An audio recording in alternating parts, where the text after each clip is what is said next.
মনোবীক্ষণ polyclinic, চিকিৎসার জগতে এক দশক। এখন এখানে সব বিষয়ে ডাক্তারবাবু একসাথে তলায়। ফোন করুন 7477799515 এই নম্বরে। আমাদের খবরেই শিলমোহর। মুর্শিদাবাদের জঙ্গিপুর লোকসভা ভোটের কংগ্রেস প্রার্থী মর্তুজা হোসেন ওরফে বকুল বুধবার বহরমপুরে জেলা কংগ্রেস কার্যালয়ে সাংবাদিক বৈঠকে একথা জানালেন অধীর রঞ্জন চৌধুরী। আমরা আগেই জঙ্গিপুরের প্রার্থী হতে পারেন মর্তুজা হোসেন তা দেখিয়েছিলাম। প্রয়াত প্রাক্তন মন্ত্রী আব্দুস সাত্তারের নাতি মর্তুজা হোসেন বর্তমানে লালবাগ মহকুমা কংগ্রেসের সভাপতি।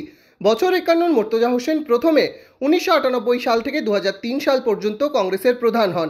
এরপর 2003 সালে পঞ্চায়েত ভোটে জেলা পরিষদে কংগ্রেসের প্রতীকে প্রতিদ্বন্দ্বিতা করে জয়ীও হন। 2013 সালে জেলা পরিষদের জনস্বাস্থ্য ও পরিবেশ কর্মাধ্যক্ষ হয়েছিলেন তিনি। এবার তাকেই জঙ্গিপুর লোকসভা আসনে প্রার্থী করল কংগ্রেস। আব্দুস সাত্তার সাহেবের ভাইপো নাতি, তার পরিবারের আব্দুস সাত্তারের নাতি হিসাবে পরিচিত, সজ্জন, ভদ্র,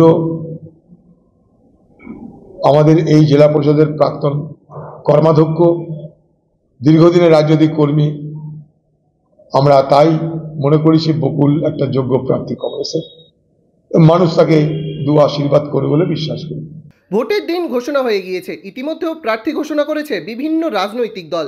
বেশ কিছু আসনে এখনো প্রার্থী ঘোষণা হতে বাকি রয়েছে। তবে কংগ্রেস এখনো এ রাজ্যে প্রার্থী ঘোষণা করেছিল না। তবে এদিন জঙ্গিপুরে আসনের জন্য মর্তুজা হোসেন বকুলের নাম ঘোষণা করলেন কংগ্রেস নেতৃত্ব।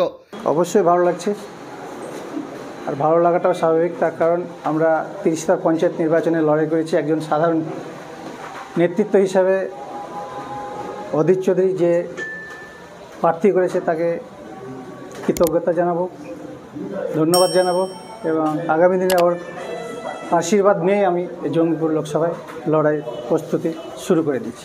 কোন কোন ইস্যু নিয়ে যাবে মানুষের? অনেক সমস্যা আছে, সমস্যা বলে মিডিয়াতে শেষ করা যাবে না। ইস্যু তৈরি হবে রাস্তায় হাঁটতে হাঁটতে, গিয়ে তৈরি হবে ইস্যু। তার কারণ ওরা বিগত দিনে অনেক প্রতিশ্রুতি দিয়েছে, সে প্রতিশ্রুতি পালন করেনি। গত লোকসভা ভোটে জঙ্গিপুর আসনে কংগ্রেসের প্রার্থী ছিলেন অভিজিৎ মুখোপাধ্যায়, তবে পরাজিত হন। এরপরেই 2021 সালের জুলাইয়ের প্রথম দিকে তিনি তৃণমূলেও যোগদান করেন। এবার লালগোলার বাসিন্দা প্রাক্তন মন্ত্রীর নাতির উপরেই ভরসা রাখল কংগ্রেস। এই আসনে 10ই মার্চ তৃণমূল প্রার্থী ঘোষণা করে।